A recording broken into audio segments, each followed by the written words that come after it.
When a chemical reaction happens, millions of atoms collide and rearrange in a fraction of a second. To make sense of that chaos, we don't write paragraphs. We use chemical equations to create exact order. We usually start by mapping the journey using a word equation. This identifies our starting materials, the reactants, sodium and water, and points an arrow directly to our final products, sodium hydroxide and hydrogen. But words lack mathematical precision, so we translate them into a symbol equation. 2Na plus 2H2O reacts to form 2NaOH plus H2. Word equations tell you what happened in the beaker. Symbol equations provide the exact atomic accounting required to prove exactly how it happened. To give these symbols physical context, we have to attach state symbols. Every substance gets tagged as either a solid, a liquid, a gas, or aqueous. It is important to distinguish between a pure liquid and an aqueous solution. An L represents a substance in its pure liquid state, like water itself. The AQ stands for aqueous, which describes a substance that has been dissolved in water.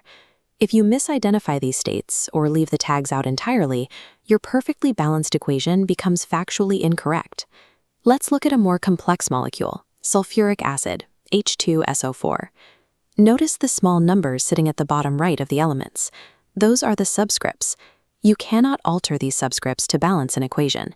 If you change that 4 to a 3, you are no longer describing sulfuric acid. You have changed the identity of the substance itself. These numbers are locked. The syllabus requires this level of precision. Section 3.1 mandates that you know how to construct symbol equations with state symbols and use correct chemical formulas. Miscopying a subscript results in an incorrect formula and a loss of marks. Now that our formula for sulfuric acid is defined, we need to determine the total mass of the molecule. We find this by calculating the relative molecular mass, or MR. To do this, we look at the periodic table to find the relative atomic mass, the AR, of each element within the molecule. This calculation is a specific syllabus requirement. As listed in Section 3.2, the MR is the sum of the relative atomic masses of all atoms present in the formula. This value allows us to convert abstract chemical symbols into the specific mass in grams required to perform a reaction in the lab. Here is your challenge. Using the atomic masses for hydrogen, sulfur, and oxygen, apply the subscripts in the formula to calculate the total relative molecular mass of sulfuric acid. Pause the video here.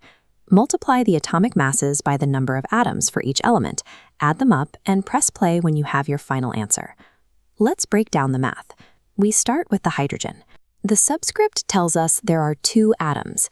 Multiply that by hydrogen's atomic mass of 1, which gives us 2.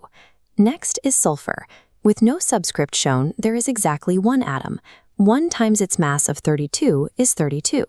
Finally, oxygen. The subscript dictates 4 atoms. Multiplying 4 by oxygen's mass of 16 gives us 64.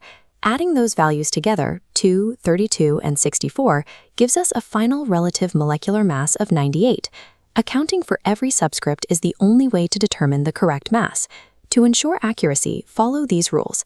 Translate word equations into symbols, maintain your subscripts, apply the correct state symbols, and calculate the MR by summing the atomic masses.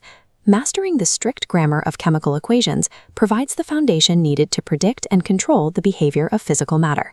To test these skills and access custom resources, visit study-buddy.tech.